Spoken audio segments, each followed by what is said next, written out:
അസ്സലാമു അലൈക്കും വറഹ്മത്തുള്ളാഹി വബറകാതുഹു. എല്ലാവർക്കും മക്ക KMCC മീഡിയ വിങ്ങിലേക്ക് സ്വാഗതം. ഞങ്ങളിപ്പോൾ ഉള്ളത് അസീസിയയിലെ 40 ബെഡിന്റെ മുൻവശത്താണുള്ളത്. ഇവിടെ കണ്ട കാഴ്ച കണ്ടപ്പോൾ വളരെ സങ്കടമാണ് ഞങ്ങൾക്ക് തോന്നിയത്. കാരണമെന്ന് വെച്ചാൽ പല ഹജ്ജിന്റെ സ്വപ്നവുമായി നാട്ടിൽ നിന്നും വന്ന് പരിശുദ്ധ മക്കയിലെത്തിയപ്പോൾ പല അസുഖങ്ങളുമായിട്ട് ഈ 40 ബെഡിലും 30 ബെഡിലും വിവിധ ആശുപത്രികളിലുമാണ് നമ്മുടെ ഹജ്ജാജിമാരുള്ളത്.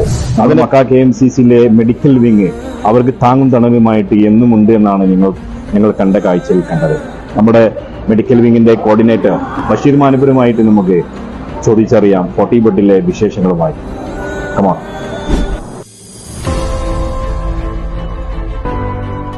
അസ്സലാമു എന്തൊക്കെയുണ്ട്?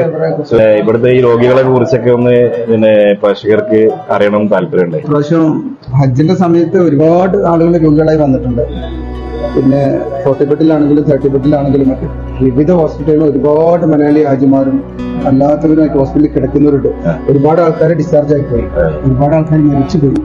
എല്ലാവർക്കും നമുക്ക് മക്ക KMCC നമ്മൾ KMCCക്കാരൻ എന്ന നിലയ്ക്ക് അവർക്ക് വേണ്ട എല്ലാ സേവനവും കഴിവിന്റെ പരമാവധി നമ്മൾ ചെയ്തു കൊടുത്തിട്ടുണ്ട്, ഇപ്പോഴും ചെയ്യുന്നുണ്ട്.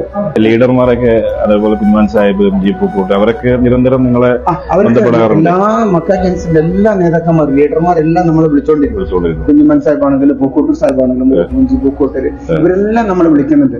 ആ ആജി അവിടെ സുഖലായി, ആജി ഇവിടെ സുഖല എന്ന് പറയുമ്പോൾ നമുക്ക് ആ സമയത്തിന് എടുക്കാൻ കഴിയുന്നുണ്ട്. ബഷീർ ഞാന് ഇപ്പൊ നിങ്ങൾ അറഫയിലേക്കൊക്കെ ഹാജിമാരെ കൊണ്ടുപോകുന്ന സമയത്ത് എങ്ങനെയാണ് ഇവിടെയുള്ള ഹാജിമാരൊക്കെ അറഫയിലേക്ക് പോയ ആ ഒരു അനുഭവം നിങ്ങൾക്ക് കാഴ്ചവെക്കുന്നത്? അറഫയിലേക്ക് പോകുന്ന തലേ ദിവസം എന്നൊക്കെ വല്ലാത്തൊരു അനുഭവമാണ്. ഹാജിമാർക്ക് നമ്മുടെ മക്ക KMCCയുടെ പ്രവർത്തകർ ചെയ്തു കൊടുത്തൊരു അനുഭവമുണ്ട്. അത് പറഞ്ഞറിയിക്കാൻ പറ്റില്ല.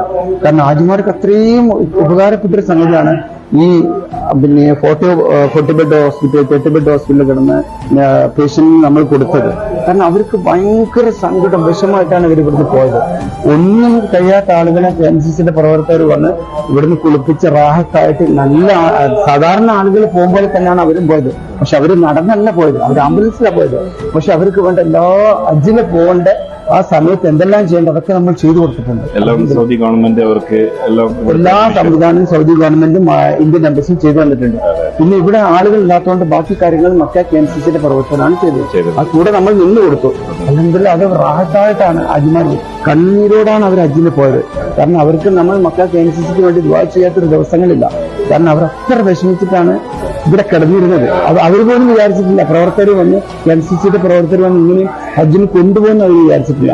എന്റെ കൂടെ തന്നെ കാല് പൊട്ടത് ഊരപ്പൊട്ട് ആ പേഷ്യന്റ് ഒക്കെ ഉണ്ടായിരുന്നു. അവർക്കൊക്കെ വേണ്ട എല്ലാ സാധനവും നമ്മൾ ചെയ്തു കൊടുത്തിട്ടുണ്ട്. അവരൊക്കെ സംഘം അവരുടെ പ്രാർത്ഥന മതി മക്ക KMCC നമ്മുടെ പ്രവർത്തകർക്ക്. കാരണം അത്ര വിഷമിച്ച് കിടന്ന ആളുകള് റാഹത്തായിട്ടാണ് ഹജ്ജിന് പോയത്. പിന്നെ അവർ തിരിച്ചു വന്നിട്ട് നമ്മൾ തന്നെ മക്ക KMCCയുടെ കീഴിൽ നിന്നുകൊണ്ട് നമ്മൾ അതിന് അവർക്ക് വേണ്ടത് ചെയ്തു കൊടുത്തിട്ടുണ്ട്. ഭയങ്കര സന്തോഷം, സങ്കടം വന്നിട്ടുണ്ട്. അവർക്ക് ദുനിയാവെന്ന് മറക്കാൻ കഴിയാത്ത സംഗതിക്ക് നമ്മൾ ചെയ്തു കൊടുത്തിട്ടുണ്ട്. അത് മക്ക KMCCയുടെ മാത്രം പറ്റിയതാണ്. തീർച്ചയായിട്ടും ബഷീർ സാഹിബിന്റെ വികാരമായ വാക്കുകളാണ് നമ്മൾ കേട്ടുകൊണ്ടിരുന്നത്. നമുക്കറിയാം പല ഹാജിമാരും നമ്മളോട് വിട പറഞ്ഞിട്ടുണ്ട്. അതിനൊക്കെ സാക്ഷിയായിട്ട് നമ്മുടെ നേതാക്കന്മാരായ പൂക്കോട്ടൂർ സാഹിബൊക്കെ കബറടക്കുവാനും അതുപോലെ തന്നെ പല കാര്യങ്ങൾക്കും ചുക്കാൻ പിടിക്കുവാനും എല്ലാം നമ്മുടെ നേതാക്കന്മാർ. ഇതിനെല്ലാം നടുത്തൂണായി നമ്മുടെ മക്ക KMCCയുടെയും അതേപോലെ സൗദി നാഷണൽ KMCCയുടെയും പ്രസിഡന്റ് കുഞ്ഞുമാൻ സാഹിബിന്റെ നേതൃത്വത്തിൽ ഒരു ചുക്കാൻ പിടിക്കുന്ന ഒരു യന്ത്രത്തെ പോലെയാണ് മക്ക KMCC പ്രവർത്തകരെ വാനോളം അണിയിച്ചുകൊണ്ട് ഈ ഹാജിമാര് സേവനത്തിന് ഇറങ്ങുന്നത്. അങ്ങനെ എല്ലാവർക്കും എല്ലാ സേവനത്തിനും അർഹമായ പ്രതിഫലം അല്ലാഹു തആല ഇവർക്കെല്ലാം നൽകുമാറാട്ടെ എന്ന് പ്രാർത്ഥിച്ചുകൊണ്ട് അസീസിയയിലെ 40 ബെഡിൽ നിന്നും ക്യാമറമാൻ അസീം മേൽമുറിയുടെ ഒപ്പം ഹുസൈൻ തെറ്റത്ത്.